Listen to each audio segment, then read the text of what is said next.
Kailey, President Biden saying there that he can't let personal ambition get in the way of democracy. He looked composed there, but this is, of course, a very controlled environment. What were your key takeaways? Well, this was a speech, Paul, that had many different facets. In part, this was a speech about President Biden's legacy. He heralded some of his accomplishments, promises he said he kept, including, for example, appointing a black woman to the United States Supreme Court. He talked about the economy. He also talked about what he wants to do with his remaining time in office when it comes to economic growth, to lowering costs, issues like climate change and gun control that he would still like to address. And, of course, he referenced foreign policy issues as well, especially important as we await his meeting with Israeli Prime Minister Benjamin Netanyahu at the White House tomorrow. He talked about how he does want to see an end to the war in Gaza and bring peace and security to the Middle East. He also referenced other U.S. alliances, including NATO and the ongoing war from Russia against Ukraine.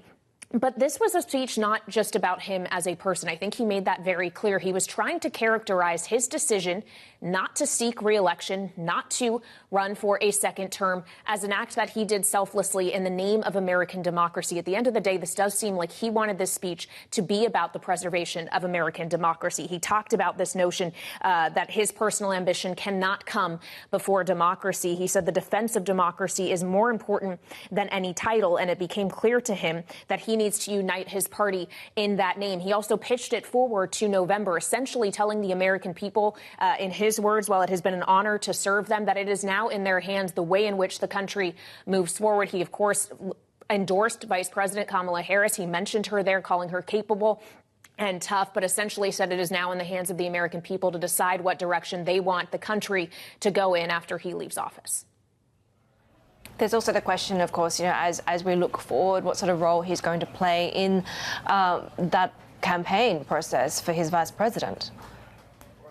Yeah, there is. Of course, really what he focused on in this speech, it seems, is what he would still like to do in his presidential capacity from the Oval Office, knowing, of course, he needs Congress to cooperate if he wants to get much more done legislatively. He may be looking to take executive action, for example, in some of these areas. But all of that will be in his official capacity as the president of the United States, not as someone who is a campaign surrogate necessarily for his vice president, Kamala Harris. He said there he has made his feelings on the matter of the election in November very clear. We understand based off of the fact that he called into the campaign headquarters in Wilmington, Delaware earlier this week, that he does intend to provide whatever service Kamala Harris needs of him in terms of the campaign, that he will join her on the trail. Even though he's not on the ticket, he says he will be actively engaged in the process. But clearly there can only be one president at a time. And while America sorts out who it wants to be the next president come January of 2025, for the time being, that president is Joe Biden. He is still going to be sitting in that Oval Office where he spoke to the nation from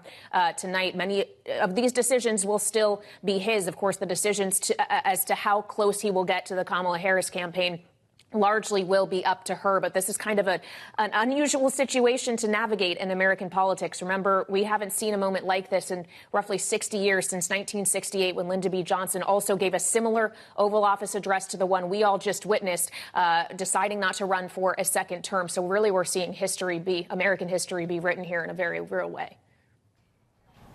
A key difference here, I guess, this time, Kailey, though, is Kamala Harris is going to have the nomination sewn up before we get to the convention. But some of the rhetoric also looks like it's getting sewn up as well. President Biden there talked about the secure border, how crossings are lower today than when before he took office.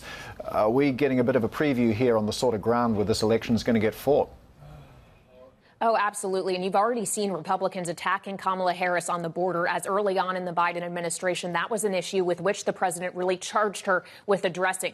Talk of Kamala Harris being the quote unquote border czar. And already you are seeing Republicans really taking that record and pitting it against her, as she has become the presumptive Democratic nominee, with pledges from enough delegates to secure her nomination. That will happen before the convention in Chicago. It will be a virtual roll call that will take place during the first week of August, which is why Kamala Harris is also pressed now to find expeditiously a vice president to be on that ticket with her. But certainly the border issue is one that is going to be high on the minds of voters in this election. It's one that she is going to have perhaps difficulty navigating, knowing that because she is currently a member of the current Biden administration, having served President Biden for the last 3.5 years as his vice president, his issues, to a large extent, are her issues. So she's going to have to figure out how she can create some distance, speak about her own policy and try to convince voters to vote for her in November rather than Donald Trump.